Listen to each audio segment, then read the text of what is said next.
आए दिन बच्चियों को बलात्कार का मामला, आए दिन गांजा, तमाम जो चीजें पकड़ी जा रही है। पूर्व मुख्यमंत्री भूपेश बघेल ज्यादा ही आक्रामक तेवर में नजर आ रहे हैं। इस संबंध में आप क्या सोचते हैं? ऐसा है, इसके पीछे क्या रहस्य है वो आने वाले समय में आम जनता को मालूम होगा। पिछले साल 2023 में विधानसभा चुनाव के दौरान सरकार गंवाने के बाद एक बार फिर छत्तीसगढ़ में कांग्रेस विपक्ष की भूमिका में है, परंतु इस बार कांग्रेस में वो तेवर नज़र नहीं आ रहे हैं जो एक विपक्षी दल की होनी चाहिए। विधानसभा चुनाव, उसके बाद फिर लोकसभा चुनाव में हार के बाद कांग्रेस हताशा में दिख रही है। कार्यकर्ता भी हताश और निराश हैं। पार्टी में नए जोश और नए जुनून की ज़रूरत है, किंतु इस दिशा में कोई भी प्रयास होता नज़र नहीं आ रहा है। इन सारे मुद्दों पर हमारे साथ बात करने के लिए हैं कांग्रेस के अनुभवी एवं वरिष्ठ नेता पूर्व राज्य मंत्री बी.डी. कुरैशी जी।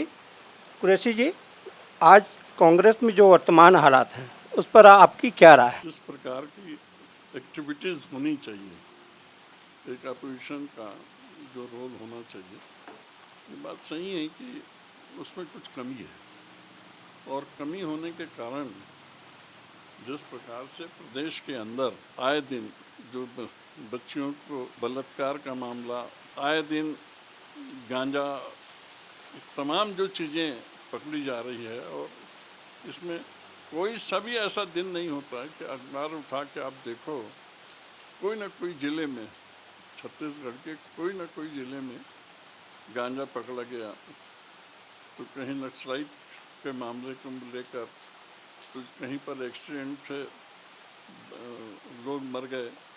इस प्रकार के जो समाचार सुनने के बाद जिस तरीके से एक आक्रोश होना चाहिए, वैसा अपनी तरफ से कांग्रेस में कुछ लोग इस बात का प्रयास जरूर कर रहे हैं, लेकिन ये बात सही है कि जिस प्रकार की एक्टिविटीज़ होनी चाहिए उस एक्टिविटीज़ में कमी है। इन सारी कमियों को दूर करने के लिए पार्टी की तरफ से क्या प्रयास होने चाहिए? भाई, पार्टी को तमाम बातें जो है आए दिन छत्तीसगढ़ के समाचार पत्रों में और टीवी चैनलों में नई नई बातें उठाई जा रही है, उसके बाद भी जो गंभीरतापूर्वक होना चाहिए वो प्रदेश में गंभीरतापूर्वक इस कदम नहीं उठ रहा है। क्या आप महसूस करते हैं कि छत्तीसगढ़ प्रदेश में अभी नए नेतृत्व की दरकार है? ये हाईकमांड को सोचने की बात है, क्योंकि इन तमाम चीज़ों को देखने के बाद आज हाईकमांड को इसमें गंभीर होना चाहिए, और हाईकमांड गंभीर होकर इस मामले को कोशिश ये करनी चाहिए कि भाई पोजीशन की जो रोल अदा होना चाहिए उस प्रकार का कांग्रेस की तरफ से रोल अदा हो, इस बात का प्रयास होना चाहिए। पिछले विधानसभा चुनाव और लोकसभा चुनाव के दौरान देखा गया कि सरकार रहते जो कार्यकर्ताओं की उपेक्षा हुई थी, उसको लेकर कार्यकर्ताओं का काफ़ी रोष सामने आया था। वो रोष क्या आप समाप्त हो चुका है? नहीं, उसका वो रोष अभी समाप्त नहीं हुआ है, बल्कि अभी भी प्रदेश के अंदर जो कुछ कमेटियां जो बनी हुई हैं वो बड़े सोचनी कमेटी बनी है। इस पर गंभीर, जब तक के हाईकमांड गंभीर नहीं होंगे और हमारे प्रदेश के कुछ ऐसे लोग जो वरिष्ठ हैं लोग अगर गंभीर नहीं होंगे, तो ये मामला आप मान के चलिए कि जिस प्रकार के उपेक्षा का शिकार हुए और विधानसभा चुनाव हारे, उसी प्रकार के आने में भी वक्त जब आएगा उस वक्त भी इस प्रकार के अगर रवैया रहा तो सोचने वाली बात रहेगी। कुरैशी जी, विधानसभा चुनाव के बाद पार्टी हाईकमान ने एक फैक्ट फाइंडिंग कमेटी बनाई थी। उन्होंने प्रदेश का दौरा भी किया। उसके बाद उन्होंने हाईकमान को अपनी रिपोर्ट भी दी है। उक्त कमेटी के साथ प्रदेश के बड़े नेताओं की पिछले दिनों दिल्ली में बैठक हुई। उसके बाद एक खबर आई थी कि पूरे प्रदेश कांग्रेस कमेटी में नए सिरे से बदलाव होने जा रहे हैं। प्रदेश के कुछ बड़े नेताओं को राष्ट्रीय स्तर पर भी जवाबदारी मिलने जा रही है, परंतु ऐसा कोई भी निर्णय अब तक सामने नहीं है। अब ये बात जो है पूरी तरह से हाईकमांड को जब जानकारी दे दी गई और जो आए थे यहाँ पर्यवेक्षक जिन्होंने पूरे छत्तीसगढ़ का दौरा किया, उन्होंने जो जानकारी उन्हें मिली है उस आधार पर हाईकमांड को जानकारी देना चाहिए, ताकि हाईकमांड इस पर गंभीरता। छत्तीसगढ़ को अभी किस तरह के नेतृत्व की दरकार है? यहाँ तो ऐसा है, जुझारूपन छत्तीसगढ़ में जुझारूपन की आवश्यकता है और वो आवश्यकता कमी महसूस हो रही है। पिछले जब भूपेश की सरकार थी और 2023 के विधानसभा चुनाव में लगभग पूरा नेशनल मीडिया और यहाँ छत्तीसगढ़ के लोग भी मानते थे कि सरकार की वापसी हो जाएगी, परंतु आश्चर्यजनक रूप से कांग्रेस न सिर्फ पराजित हुई बल्कि सीटें भी 35 तक चली गई। इसका क्या कारण मानते हैं, कहाँ कमी रह गई? बहुत साफ बात है कि उन पुराने जो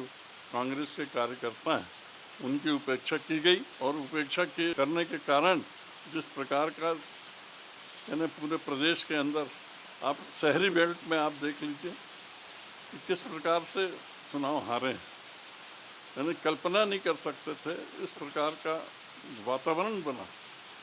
और वो वातावरण जो बना है पुराने जो लोगों की जो उपेक्षा की गई उसके कारण ये स्थितियां निर्मित हुई और आज भी वो स्थितियां हैं, ऐसा नहीं कि अभी वो स्थितियां चली गई है। प्रदेश में आगामी दिनों में नगरीय निकाय और पंचायतों के चुनाव होने वाले हैं, किंतु पार्टी की इस दिशा में अभी कोई तैयारी नहीं दिख रही है। भाई ऐसा है, अभी एक समाचार पत्रों में यहाँ के मुख्यमंत्री ने जरूर कहा है कि इस प्रकार का हम फिर से नगर निगम नगर पालिका और पंचायत पे चुनाव कराएंगे। तो ये चुनाव की तैयारी ऐसा है, बहुत साफ बात है कि जब तक घोषणा नहीं होती जब तक कि वो स्थिति पैदा नहीं होती है, ये जनरली ऐसा देखा गया है कि जब चुनाव की घोषणा होती है तभी आदमी सक्रिय होता है और आज जो स्थिति है उस सक्रिय न होने का ये भी एक कारण। पिछले दिनों भिलाई नगर के विधायक देवेंद्र यादव की गिरफ्तारी हुई है, उसको लेकर कांग्रेस ने पूरे प्रदेश भर में प्रदर्शन भी किया। इस मामले को लेकर आपका क्या कहना है? भाई उस पर साफ है कि हाईकमांड ने जो उचित समझा उन्होंने वो निर्णय हमको दिया और वो निर्णय देने के बाद प्रदेश कांग्रेस कमेटी को एक दिशा निर्देशन भी दिया गया। उसी दिशा निर्देशन में कार्य हो रहा है। आगे क्या कार्रवाई होगी, उपेक्षा होती है, फिर उपेक्षा हुई तो उसका नुकसान तो। विधायक देवेंद्र यादव अभी भी जेल में बंद है, इसके बावजूद भी कांग्रेस उसने राष्ट्रीय स्तर पर सचिव की जिम्मेदारी सौंपी है, बिहार का प्रभारी भी बनाया गया है। इस तरह के निर्णय को आप किस तरह से देखते हैं? भाई ऐसा है, ये हाईकमांड के सोचने की बात है, क्योंकि ये मामला जो है पूर्ण रूप से हाईकमांड को भी सब बातें मालूम है। मालूम होने के बावजूद उन्होंने बिहार का अगर सेक्रेटरी बनाया है तो कोई सोच समझ के बनाया होगा। इस मामले में मेरा जहाँ तक सोच है वो हाईकमांड के सोचने की बात है, हमारी सोच की बात है। इन दिनों पूर्व मुख्यमंत्री भूपेश बघेल कुछ ज़्यादा ही आक्रामक तेवर में नज़र आ रहे हैं। खासकर माना जा रहा है कि उनके अपने कुछ निजी एजेंडा हैं, उसको लेकर वे काफ़ी आक्रामक तेवर दिखा रहे हैं। इस संबंध में आप क्या सोचते हैं? ऐसा है, आक्रामक होना चाहिए। वो एक अपोजिशन के नाते जिस प्रकार का उनका जो एक्टिविटीज़ है वो चल रहा है, अब इसके पीछे क्या रहस्य है वो आने वाले समय में आम जनता को मालूम होगा। ये थे पूर्व राज्य मंत्री BD कुरैशी जी, जिन्होंने कांग्रेस के वर्तमान हालात तथा कांग्रेस में अभी जो कमियां हैं उनको लेकर बेबाकी से अपनी राय रखी। CG भास्कर न्यूज़ के लिए मैं अनिल मिश्रा।